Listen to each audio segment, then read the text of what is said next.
Hi friends, welcome back. Today we're going to talk about finding angles using phrases and substitution.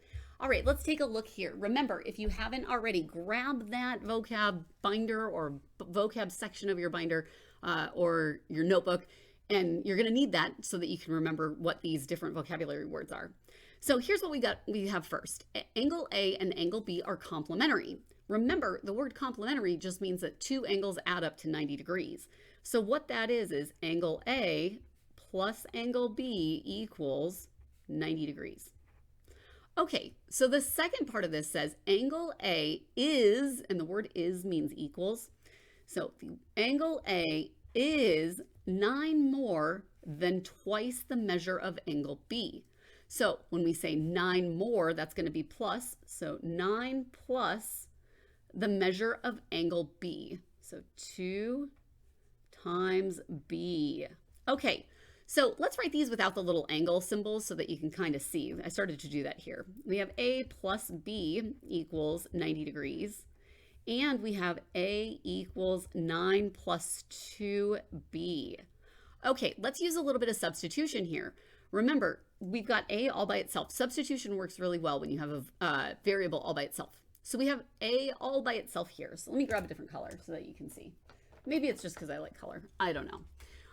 We've got A equals all this. I have golden retriever and I have golden retriever hair everywhere. All right, we have A equals all this good garbage here. We're going to take that. We're going to insert it for this A right over here.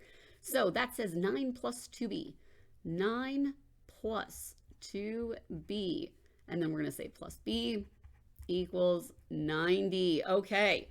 Now, it's a good idea to use parentheses when you're inserting. In this case, it doesn't really change anything, but when you have subtraction, definitely will change things. So what we have is 9 plus 2B plus B equals 90. I can minus 9 from both sides.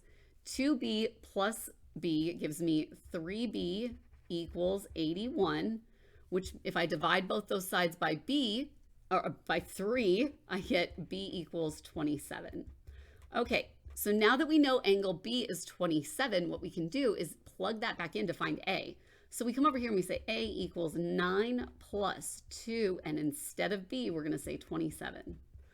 So A equals 9 plus, and if we do 27 times 2, we end up with 54. Excellent. And if we add 9 to that, we get 63. A equals 63. Now, always go back and read your question. And the question says, find the measure of the larger angle. Excellent. Well, it looks like angle A is larger at 63 degrees because angle B is 27 degrees. All right, let's try that with another example. Let's take a look at this one. The measure of angle DEH is 2x plus 8, and the measure of FEJ is 4x plus 3. So find the value of x. All right, well, taking a look at this, DEH, these are this guy right here and this guy right here. Those are vertical angles. And remember, vertical angles are congruent or equal to each other. So what we can do is say the measure of angle, oops, there we go, measure of angle DEH, that's this thing right here, DEH, equals the measure of angle JEF. JEF or FEJ. That probably would work. FEJ. FEJ. Okay, and so now that we have this down, we can say, okay, we know that DEH is 2x plus 8. So we say 2x plus 8 equals, because all we're doing is just substituting that information in. Then we know FEJ, or you could even call it JEF, as long as that E is in the center, is 4x plus 3. So we can say equals 4x plus 3 because these are vertical angles and vertical angles are congruent. Excellent. So if we minus 4x from both sides, and then I like to put my variables on the left, and then minus 8 from both sides, that will give us negative 2x equals negative 5.